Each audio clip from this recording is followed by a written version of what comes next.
सुप्रभात बच्चों, मैं स्वाति कुमारी हिंदी की कक्षा में आप सभी बच्चों का स्वागत करती हूँ। बच्चों, आज का हमारा टॉपिक है शब्द विचार। जैसा कि आप सभी जानते हैं, हम लोग व्याकरण की पढ़ाई कर रहे थे और व्याकरण के अंतर्गत हम लोग वर्ण विचार समाप्त कर चुके थे। पिछली कक्षा में हम लोग वर्ण विचार पढ़ चुके थे और आज की कक्षा में मैं आप सभी को शब्द विचार इस टॉपिक को पढ़ाऊंगी। तो आइए शब्द विचार के बारे में विस्तार से पढ़ते हैं। पिछली कक्षा में मैंने आप सभी को एक बात बताया था कि भाषा के 3 अंग होते हैं, किसी भी भाषा के। कौन कौन? वर्ण, शब्द और वाक्य। वर्ण किसे कहते हैं? तो भाषा की सबसे छोटी इकाई, क्या कहा गया? सबसे छोटी इकाई वर्ण कहलाती है। भाषा की सबसे छोटी इकाई क्या कहलाती है? वर्ण कहलाती है। और अब बात है शब्द। दूसरे नंबर पे तो शब्द ही है। तो शब्द कैसे बनता है? तो वर्णों के सार्थक मेल से शब्द बनता है। शब्द बनने के लिए क्या जरूरी है? तो वर्णों का मेल। कैसा मेल? सार्थक मेल। सार्थक मेल का अर्थ होता है वर्णों को इस प्रकार मिलाया जाए कि एक शब्द का निर्माण हो, और वो कैसा शब्द हो? तो उसका अर्थ हो, उसका कोई ना कोई अर्थ निकले, तब वो शब्द कहलाएगा, नहीं तो नहीं कहलाएगा। तो शब्द किसे कहते हैं? वर्णों के सार्थक मेल से शब्द बनता है। वर्णों के सार्थक मेल से जो शब्द बनेंगे वो शब्द कहलाएगा। ऐसा शब्द जिसका अर्थ हो सके। देखो, शब्द परिभाषा जो हमने आपको समझाया वही लिखा है। वर्णों के सार्थक मेल से शब्द बनता है। वर्णों के सार्थक मेल से शब्द बनता है। अब इसको हम लोग उदाहरण के माध्यम से समझेंगे। क्या है? क जोड़ म जोड़ ल, क्या बना? कमल। अब ये एक शब्द है। क्यों? क्योंकि इसका एक अर्थ है। कमल, ये शब्द सुनते ही या बोलते ही हमारे मन में एक फूल का चित्र उभर जाता है। वो फूल कौन है? कमल है। कमल एक फूल का नाम है। तो इसका हुआ ना एक अर्थ। अब देखो, अगर सार्थक मेल ना हो तो क्या परिणाम होगा? जैसे ल जोड़ म जोड़ क। ल भी वर्ण है, म भी वर्ण है और क भी वर्ण है। क्या वर्णों के मेल से शब्द बन रहा है? देखते हैं क्या बन गया। लमक। लमक ये कौन सा शब्द है? क्या इसका कोई अर्थ है? नहीं है। तो हमने यहाँ क्या देखा कि वर्णों के मेल से केवल शब्द का निर्माण नहीं होता है, बल्कि वर्णों के सार्थक मेल से शब्द का निर्माण होता है। वर्णों को इस प्रकार मिलाया जाए कि एक शब्द बने। ठीक है? जैसे ऊपर हमने क म ल मिलाया, एक शब्द बना। लेकिन वहीं हमने बिना दिमाग के, बिना किसी योजना के हमने सिर्फ वर्ण को मिला दिया, तो शब्द तो बना, लेकिन ये शब्द नहीं कहलाएगा क्योंकि इसका कोई अर्थ नहीं है। अब है शब्द विचार। ये टॉपिक है हमारा। अब हम लोग जानेंगे कि शब्द विचार कहते किसे हैं। देखो, शब्द विचार तो शब्द के शुद्ध लेखन, शुद्ध उच्चारण तथा इसके शुद्ध प्रयोग का ज्ञान शब्द विचार कहलाता है। आपको हमने जब वर्ण विचार पढ़ाया था तो वर्ण में समझाया था कि वर्णों के शुद्ध लेखन, शुद्ध उच्चारण और वर्णों के शुद्ध प्रयोग का ज्ञान ही वर्ण विचार कहलाता है। ठीक वही यहाँ भी रिपीट होगा। यहाँ पर एक चीज बदलेगा, वहाँ वर्ण था, यहाँ शब्द होगा। शब्द विचार शब्दों के शुद्ध लेखन, शुद्ध उच्चारण तथा शुद्ध प्रयोग का ज्ञान यदि आपको हो जाए तो यही ज्ञान शब्द विचार कहलाता है। देखो, शब्द के शुद्ध लेखन, शुद्ध उच्चारण तथा इसके शुद्ध प्रयोग का ज्ञान ही शब्द विचार कहलाता है। ठीक है? फिर मैंने यहाँ पर अब शब्द विचार तो समझा दिया। अब शब्द किसे कहते हैं फिर से हमने इसे समझाने की कोशिश की है ताकि आपका और अच्छे से क्लियर हो जाए। तो शब्द किसे कहते हैं? तो वर्णों के सार्थक योग को शब्द कहते हैं। शब्द विचार किसे कहते हैं? तो शब्दों का शुद्ध लेखन, शुद्ध उच्चारण और इसके शुद्ध प्रयोग का ज्ञान ही शब्द विचार कहलाता है। और इसके सार्थक योग, वर्णों के सार्थक योग को शब्द कहते हैं। जैसे यहाँ पर देखो फिर से वर्णों को हमने मिलाया है। क हलंत धन अ, धन म हलंत धन अ। जब क से बाहर निकलता है, जब क से अ बाहर निकल जाता है तो क आधा हो जाता है। तो इस स्थिति में क में हलंत डालकर लिखते हैं। कोई भी व्यंजन वर्ण से अगर स्वर निकल जाएगा तो उसको हम लोग हलंत के साथ लिखेंगे। जैसे क से ये अ निकला है, अब इन दोनों को हम मिलाएंगे, बन गया क। फिर म हलंत है, यहाँ अ इससे बाहर है, हम इसे स्वर व्यंजन में मिला देंगे, बन गया म। अब देखते हैं कौन सा शब्द बना। कम। कम का अर्थ होता है अल्प या थोड़ा। अल्प या थोड़ा के पर्याय में कम का प्रयोग किया जाता है। जैसे कम चीनी डालो, कम नमक खाओ, कहते हैं ना। तो ये कम एक शब्द है क्योंकि इसका एक अर्थ है। चलो अब शब्द विचार में हम लोग पढ़ेंगे शब्द के प्रकार, कि शब्द की उत्पत्ति कैसे होती है, शब्द के कौन कौन से प्रकार होते हैं। तो शब्द विचार देखिए, सबसे पहले नंबर पर मैं आपको पढ़ाऊंगी उत्पत्ति के आधार पर शब्द के प्रकार। उत्पत्ति के आधार पर आप पढ़ेंगे तत्सम, तद्भव, देशज, विदेशी और एक होगा यहाँ संकर। ठीक है, आप लिख लीजिएगा, वैसे मैं आगे इसको एक्सप्लेन करूंगी। दूसरे नंबर पर है व्युत्पत्ति के आधार पर। व्युत्पत्ति के आधार में आप पढ़ेंगे रूढ़, यौगिक, योग रूढ़। ठीक है, ये तीन मैं आपको पढ़ाऊंगी, किसमें, व्युत्पत्ति के आधार पर। फिर है अर्थ। अर्थ के आधार पर शब्द के प्रकार दो होते हैं, कौन कौन, सार्थक और निरर्थक। फिर है विकार। विकार के आधार पर शब्द के प्रकार भी दो होते हैं, कौन कौन, विकारी, अविकारी। अब विकारी और अविकारी में भी भेद होगा। विकारी में आपको पढ़ना है संज्ञा, सर्वनाम, विशेषण, क्रिया। विकारी का अर्थ होता है परिवर्तन। विकार का अर्थ हुआ परिवर्तन, मतलब वे शब्द जो परिवर्तित होते हैं। तो शब्द भी दो तरह के होते हैं, एक जो परिवर्तित होते हैं और एक जो परिवर्तित नहीं होते हैं। इसे मैं आपको एग्जाम्पल के माध्यम से समझाऊंगी, उदाहरण के माध्यम से हम लोग अच्छे से समझेंगे इसको। तो विकार, इसमें दो भेद हो जाते हैं। विकारी मतलब वे शब्द जो परिवर्तित होते हैं, और अविकारी में वे शब्द होंगे जो परिवर्तित नहीं होते हैं। तो विकारी में कौन कौन है, संज्ञा, सर्वनाम, विशेषण, क्रिया, ये चारों विकारी हैं। ये चारों ही परिवर्तित होते हैं।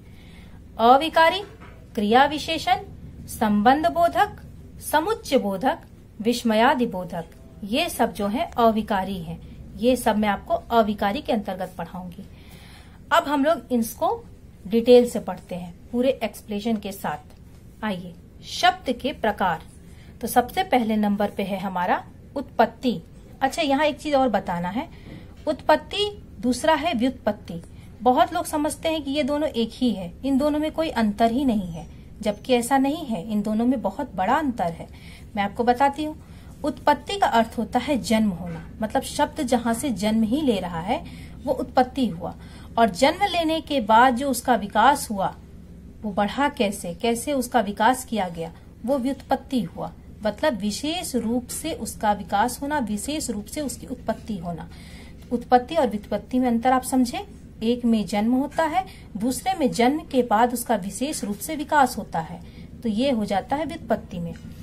अब सबसे पहले नंबर पर है उत्पत्ति के आधार पर। तो देखो, उत्पत्ति या स्रोत के आधार पर, चलो क्या है, उत्पत्ति और स्रोत के आधार पर शब्द के 5 प्रकार होते हैं। उत्पत्ति और स्रोत के आधार पर शब्द के कितने प्रकार होते हैं, तो 5 प्रकार होते हैं। कौन कौन, तत्सम, तद्भव, देशज, विदेशी, संकर, ये 5 है। इन 5 के बारे में हम लोग पढ़ेंगे। तो आइए, सबसे पहले नंबर पर है तत्सम। तत् का अर्थ होता है उसके, सम का अर्थ होता है समान, मतलब उसके समान। किसके समान, तो इसके लिए आप इसको देखिए। संस्कृत भाषा जो कि हमारी सबसे मूल भाषा है, सबसे पुरानी भाषा है, इसी भाषा से कई भाषा का जन्म हुआ है। और भारत देश में जितनी भाषाएं बोली जाती है, उर्दू और अंग्रेजी को छोड़कर सभी भाषाओं का जन्म संस्कृत से ही हुआ है। और हम लोग जो हिंदी बोलते हैं, हिंदी भाषा का जन्म भी संस्कृत भाषा से ही हुआ है। अब देखो कैसे जन्म हुआ और कैसे यहाँ पर तत्सम के लिए इसको जानना जरूरी है। देखो, सबसे पहली भाषा संस्कृत, संस्कृत को ही वैदिक संस्कृत कहते हैं। तो सबसे पुरानी भाषा थी वैदिक संस्कृत, जिसमें 4 वेदों की रचना हुई। वैदिक संस्कृत के बाद एक भाषा का जन्म हुआ जिसे लौकिक संस्कृत कहते हैं। लोगों का ये स्वभाव होता है मनुष्य का कि उसे जब कोई चीज कठिन लगने लगती है तो वो सरल मार्ग अपनाने लगता है, सरल रास्ता ढूंढने लगता है। तो जब उसे वैदिक संस्कृत कठिन लगने लगी तो वो आसान रास्ता ढूंढने लगा, एक सरल भाषा ढूंढने लगा और हजारों वर्ष बाद एक नई भाषा का जन्म हुआ जिसे कहते हैं लौकिक संस्कृत। लौकिक संस्कृत भी समय के साथ लोगों को कठिन लगने लगी। तो लोगों का तो स्वभाव है, उसे हमेशा आसान सी चीजें चाहिए। तो हजारों वर्ष बाद, कई परिश्रम के बाद पाली भाषा का जन्म हुआ। पाली भाषा के बाद प्राकृत भाषा का जन्म हुआ। प्राकृत के बाद अपभ्रंश का जन्म हुआ और अपभ्रंश के बाद हिंदी भाषा का जन्म हुआ। तो हिंदी भाषा, वैसे तो इसके जन्मदात्री जो है वो अपभ्रंश है, ठीक है, लेकिन हिंदी भाषा मूल रूप से आई कहाँ से? तो संस्कृत भाषा से ही। अब मैं आपको तत्सम के संबंध में ये समझाना चाहती हूँ कि संस्कृत भाषा में जितने भी शब्द थे वैदिक संस्कृत में, जब लौकिक संस्कृत आई तो वैदिक संस्कृत के बहुत से शब्द ज्यों की त्यों बिना किसी परिवर्तन के लौकिक संस्कृत में आ गए। लौकिक संस्कृत में वो शब्द आए, जब पाली भाषा आई तो वो सारे शब्द पाली में भी आ गए बिना किसी परिवर्तन के। पाली में आने के बाद जब प्राकृत भाषा आई तो ज्यों की त्यों वे वैसे ही उठकर प्राकृत में भी चले आए। और प्राकृत के बाद जब अपभ्रंश आई तो वो सारे शब्द आ गए अपभ्रंश में। अपभ्रंश के बाद वो सारे शब्द हिंदी भाषा में भी प्रयोग होने लगे। मतलब हिंदी भाषी जो हिंदी बोलते हैं वो कहीं ना कहीं वैदिक संस्कृत के वो सारे शब्द का ज्यों की त्यों प्रयोग करते हैं जैसे वैदिक संस्कृत के समय होता था। अब समझो, जो शब्द वैदिक संस्कृत के हैं या संस्कृत भाषा के हैं और ज्यों की त्यों हिंदी भाषा में प्रयोग होते हैं बिना किसी परिवर्तन के, वो सारे शब्द तत्सम शब्द कहलाते हैं। देखो परिभाषा क्या कहती है। वे शब्द जो संस्कृत भाषा के हैं और बिना रूप परिवर्तित के हिंदी में प्रयोग होते हैं तत्सम कहलाते हैं। क्या बताया गया? वे शब्द जो संस्कृत भाषा के हैं लेकिन बिना रूप परिवर्तित के, बिना रूप परिवर्तन किए हिंदी में चले आए और हिंदी में भी वैसे ही प्रयोग होते हैं, तत्सम कहलाते हैं। कौन कौन है ये हम लोग उदाहरण के माध्यम से समझेंगे। उदाहरण में प्रथम, जैसे आप लोगों की परीक्षा होती है तो आप लोग कहते हो ना परीक्षा में मैं प्रथम आया हूँ, तो प्रथम तत्सम शब्द है। संस्कृत भाषा में भी ऐसे ही इसका प्रयोग होता था। फिर कर्म, फिर विद्यालय, अग्नि, अग्नि का अर्थ होता है आग, ओष्ठ, ओष्ठ का अर्थ होता है ओठ, जिसे हम होठ कहते हैं, लिप कहते हैं, आश्रु, आश्रु का अर्थ होता है आंसू।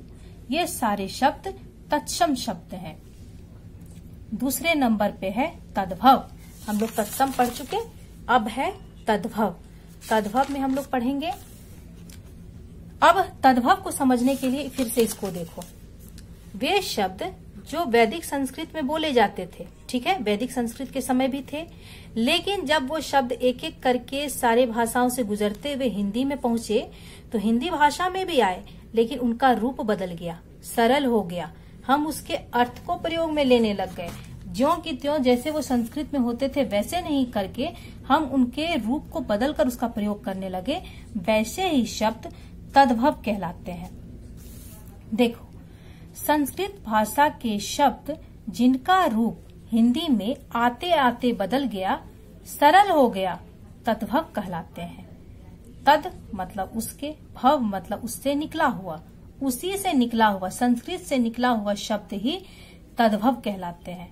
तो जो शब्द संस्कृत भाषा के ही थे लेकिन हिंदी भाषा में आते आते उसका रूप बदल गया, सरल हो गया, वो तद्भव कहलाते हैं। उदाहरण में देखो, संस्कृत भाषा में तत्सम में है प्रथम, और उदाहरण जब ये तद्भव में आ गया तो ये हो गया पहला। ये पहला इसी से निकला है, उसका रूप बदल के आ गया पहला, ये हो गया तद्भव। कर्म तत्सम था, यहाँ आ गया काम। अग्नि तत्सम था, यहाँ आ गया आग। ओष्ठ तत्सम था, यहाँ हो गया ओठ। आम्र, आम्र जो है वो तत्सम शब्द है और यहाँ हो गया आम। आंसू तत्सम शब्द है और यहाँ हो गया आंसू। अब आप समझ रहे हैं तत्सम और तद्भव में क्या अंतर है। अब मैं आपको एक चीज और बताती हूँ कि कई बार आपके सामने एक समस्या आ जाएगी, आपको पहचानना होगा कि कौन से तत्सम शब्द हैं, कौन से तद्भव शब्द हैं। आप कैसे पहचानिएगा, तो मैं उसके लिए आपको यहाँ एक विधि बता रही हूँ। कुछ रूल है जिसको अगर आप याद कर लें तो आपके लिए ये समस्या बहुत हद तक समाप्त हो जाएगी, उसका हम समाधान कर सकते हैं। देखिए, तत्सम तद्भव पहचान की विधि। तत्सम तद्भव पहचान की क्या विधि है। सबसे पहले नंबर पर है संयुक्ताक्षर। संयुक्ताक्षर कौन है? क्ष, त्र, ज्ञ, श्र। ये चार जो है वो संयुक्ताक्षर हैं। कौन कौन? क्ष, त्र, ज्ञ, श्र। तो इन चारों के संबंध में क्या है, कैसे आप पहचानेंगे तत्सम के संबंध है। तो ये चार जो संयुक्ताक्षर हैं, इनसे निर्मित कोई भी शब्द, जितने भी शब्द हैं इन चारों से निर्मित, वो अधिकांशतः तत्सम ही होते हैं। अधिकांशतः हम 100% नहीं कह रहे हैं, लेकिन 90% उनके तत्सम होने का ही चांस होता है। देखो, संयुक्ताक्षर से बना शब्द जो होता है, संयुक्ताक्षर से बना शब्द जो होता है वो अधिकांशतः तत्सम होता है। संयुक्ताक्षर से बना शब्द जो भी होगा वो अधिकांशतः तत्सम होता है, 100% नहीं, लेकिन अधिकांशतः। कैसे? प्रथम संयुक्ताक्षर है आम्र, हस्त, हस्ती, अक्षी आदि। अक्षी में देखो छ है तो आप इसे समझ सकते हैं। हस्ती संयुक्ताक्षर है, हस्त संयुक्ताक्षर है, आम्र संयुक्ताक्षर है, प्रथम संयुक्ताक्षर है। तो इस तरह के जो शब्द होते हैं वो अधिकांशतः उनका चांस रहता है कि वो तत्सम होंगे। दूसरे नंबर पर है अनुनासिक। अनुनासिक को चंद्र बिंदु कहते हैं। ये आपके पहचानने में बहुत बड़ी भूमिका निभा देगा। आप बहुत अच्छे से इनसे हेल्प ले सकते हैं। कैसे? तो अनुनासिक, ये जो चंद्र बिंदु है, जब संस्कृत भाषा थी, वैदिक संस्कृत एकदम प्रचलन में थी संस्कृत भाषा, तब इस चंद्र बिंदु का निर्माण नहीं हुआ था। तो आप इस चीज से दिमाग लगा सकते हैं कि जब संस्कृत भाषा थी तब चंद्र बिंदु था ही नहीं, तो निश्चित रूप से उस समय में कोई ऐसा शब्द नहीं होगा जिसमें चंद्र बिंदु हो। जब हिंदी भाषा आई तब इस चंद्र बिंदु का जन्म हुआ, चंद्र बिंदु का निर्माण हुआ। तो चंद्र बिंदु से बना कोई भी शब्द हो, जिस शब्द में आप इसे देख लेते हैं चंद्र बिंदु को, आप आंख बंद करके कह दीजिए ये तत्सम हो ही नहीं सकता, ये तद्भव है। देखो, अनुनासिक मतलब चंद्र बिंदु, अनुनासिक के प्रयोग से बना शब्द कभी तत्सम नहीं होता है। अनुनासिक के प्रयोग से बना शब्द कभी भी तत्सम नहीं होगा। क्यों नहीं होगा? क्योंकि ये जो चंद्र बिंदु है संस्कृत के काल में थी ही नहीं, संस्कृत भाषा के समय नहीं थी। जब हिंदी भाषा का जन्म हुआ तब ये चंद्र बिंदु आया।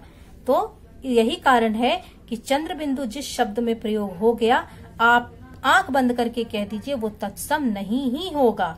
जैसे आंसू, अंधा, आंख, ऊंट, कुआं, पांच आदि, ये सारे शब्द हैं, इसमें चंद्र बिंदु है और इसमें कभी भी ये सारे शब्द कभी भी तत्सम नहीं हो सकते हैं। दो विधि हमने बताया, एक तो संयुक्ताक्षर का और दूसरा अनुनासिक का।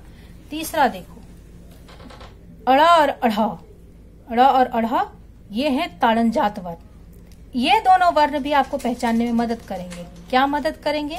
तो ये दोनों वर्ण जो हैं ये भी संस्कृत के काल में नहीं थे। संस्कृत भाषा जब प्रचलन में थी तब इन दोनों वर्ण का निर्माण नहीं हुआ था। तो अब आप इससे भी ये चीज समझ सकते हैं कि जब ये दोनों वर्ण थे ही नहीं, तो इन दोनों वर्णों से बना कोई भी शब्द तत्सम हो ही नहीं सकता है। संस्कृत भाषा के वो शब्द हो ही नहीं सकते हैं। देखो, ताड़नजात वर्ण से बना शब्द भी तत्सम नहीं होता है। तत्सम नहीं होता है, ये तो आप समझ गए। उदाहरण में देख लो, ढक्कन, घड़ी, डंडा आदि, ये सब में ताड़नजात वर्ण है। और ये सारे वर्ण जहां आ गए, आप आंख बंद करके कह दीजिए कि ये तत्सम शब्द नहीं है। कौन कौन सी विधि बताएं हम आपको? संयुक्ताक्षर, अनुनासिक, अनुनासिक को आप समझ गए। फिर है ताड़नजात वर्ण, ये हो गया। अब है चौथे नंबर पर अनुनासिक। अनुनासिक के संबंध में एक बात मैं आपको बताना चाहती हूँ। ये जो अनुनासिक है जिसे चंद्रबिंदु कहते हैं, इसका तत्सम रूप अनुस्वार है। ये ऊपर जो एक बिंदी लग जाता है, अनुनासिक का तत्सम रूप अनुस्वार होता है। उदाहरण में देखो, अंधा, इसका हो गया तत्सम रूप अंधा, इस तरह से। 5 इसमें चंद्रबिंदु लगा है, इसका तत्सम रूप है पंचम। मतलब जो तत्सम भाषा का है, मतलब जो तत्सम शब्द है, उसमें आपको अनुस्वार मिलेगा, और जो तद्भव शब्द होता है हिंदी भाषा का शब्द, उसमें चंद्रबिंदु मिलेगा। ठीक है। और सबसे इम्पोर्टेंट चीज जो यहाँ है 5वें नंबर पर, री का प्रयोग कर बनाया गया जितने भी शब्द आपको देखने को मिले वो सदैव तत्सम होता है। री, इस वर्ण को आप रट लीजिए। इस वर्ण को आप जिस भी शब्द में देख लेते हैं, इस वर्ण से बना हुआ शब्द जितने भी होगा, इसके प्रयोग कर बनाया गया जितने भी शब्द आप देखते हैं, वो सदैव तत्सम होता है, क्योंकि इस री से हिंदी भाषा के किसी शब्द का निर्माण नहीं हुआ है। ठीक है। ये हो गया हमारा, हम आपको बता रहे थे तत्सम तद्भव पहचान की विधि, आप समझ चुके। अब हम आपको बता रहे हैं 3रे नंबर पर है देशज। तत्सम हो चुका था हमारा, तद्भव हो गया, अब है देशज। देशज देखो, देशज शब्द में 2 पद है, देश, धन, ज। ज का अर्थ होता है जन्म लेने वाला, अर्थात ऐसे शब्द जो देश की मिट्टी में ही जन्म लेते हैं देशज कहलाते हैं। इसको समझो, ये जो देशज शब्द है ये 2 शब्दों से मिलकर बना है, 2 पद है यहाँ पर, एक तो देश, दूसरा ज। देश का अर्थ तो आप समझ रहे हैं, ज का अर्थ होता है जन्म लेने वाला, मतलब देश में ही जन्म लेने वाला शब्द। देश की मिट्टी में जो शब्द जन्म ले लेते हैं, ऐसे शब्द जो देश की मिट्टी में ही जन्म लेते हैं, ऐसे शब्द देशज कहलाते हैं। मतलब इस शब्द की उत्पत्ति कहाँ से हुई, कैसे इसका लोग प्रयोग करना सीख गए, इसका कोई जवाब हमारे पास नहीं होता है, लेकिन हम उसे आम बोलचाल में पूरी तरह से प्रयोग करते हैं। उदाहरण में लोटा, कटोरा, खिड़की, अंटा, अंटा वो धागा जिसे कुछ बांधने का, ये सब का काम हम करते हैं, सिलने का करते हैं, अंटा, डिबिया आदि। ये सब जो शब्द हैं वो कहीं से भी आपको पता नहीं चल पाएगा कि इस शब्द की उत्पत्ति आखिर हुई कहाँ से। फिर है विदेशी शब्द। विदेशी शब्द नाम से ही स्पष्ट हो रहा है, देशज मतलब देश की मिट्टी में जन्म लिए, विदेशी मतलब बाहर के शब्द हैं। आओ इसको हम लोग अच्छे से समझते हैं। वी का अर्थ होता है अन्य। वी का अर्थ क्या होता है? अन्य, मतलब कोई दूसरा। हिंदी और संस्कृत भाषा को छोड़कर दूसरे भाषा के वे शब्द जो हिंदी में प्रयुक्त किए जाते हैं विदेशी या विदेशज शब्द कहलाते हैं। हिंदी और संस्कृत भाषा को तो इसने बख्श दिया, हिंदी और संस्कृत भाषा के शब्द जो भी हैं वो आपके अपने हैं, हमारे हैं वो, लेकिन इसके अलावा जो भी शब्द दूसरे भाषा के हैं और वे शब्द हिंदी भाषा में प्रयोग किए जा रहे हैं, प्रयुक्त हो रहे हैं, वैसे ही शब्द विदेशी या विदेशज शब्द कहलाते हैं। समझ गए? आ जाओ हम लोग एग्जाम्पल से हम लोग समझ लेते हैं। उदाहरण, railway station, school, hostel, doctor, बस, हॉस्पिटल आदि, ये सारे जो शब्द हैं ये विदेशी शब्द हैं। और एक बात, केवल अंग्रेजी भाषा के शब्द यहाँ नहीं होंगे, बल्कि यहाँ पर कोई भी दूसरी भाषा हिंदी संस्कृत को छोड़कर उसके शब्द अगर आ जाते हैं तो वो विदेशी हैं। विशेष बात, ये जो क, ख, ग, ज, फ, ये जो 5 वर्ण हैं जिसके नीचे नुक्ता लगा हुआ है, ये दूसरी भाषा से आए हुए वर्ण हैं। और इन 5 वर्णों से बना जो भी शब्द आप देखते हैं मिले आपको, आप आंख बंद करके कह दीजिए कि ये विदेशी होगा, क्योंकि क, ख, ग, ज, फ ये सारे जो वर्ण हैं ये हिंदी भाषा के नहीं है। अगर इसके नीचे से नुक्ता हटा दो तब वो हिंदी के हैं, लेकिन नुक्ता के साथ ये जो वर्ण हैं ये दूसरी भाषा के हैं। अब है 5वें नंबर पर संकर। संकर का अर्थ होता है मिश्रण, मतलब मिश्रित भाषा। संकर मतलब मिश्रण। अब आ जाओ इसको समझते हैं।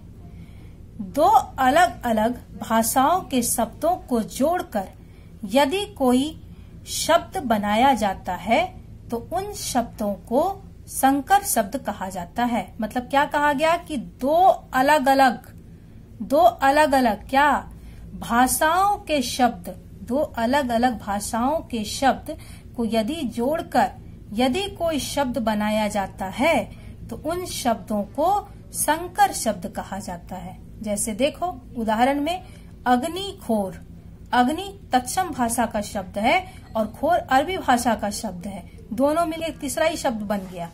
अग्नि बोट, अग्नि अलग भाषा का शब्द है, बोट अलग भाषा का शब्द है।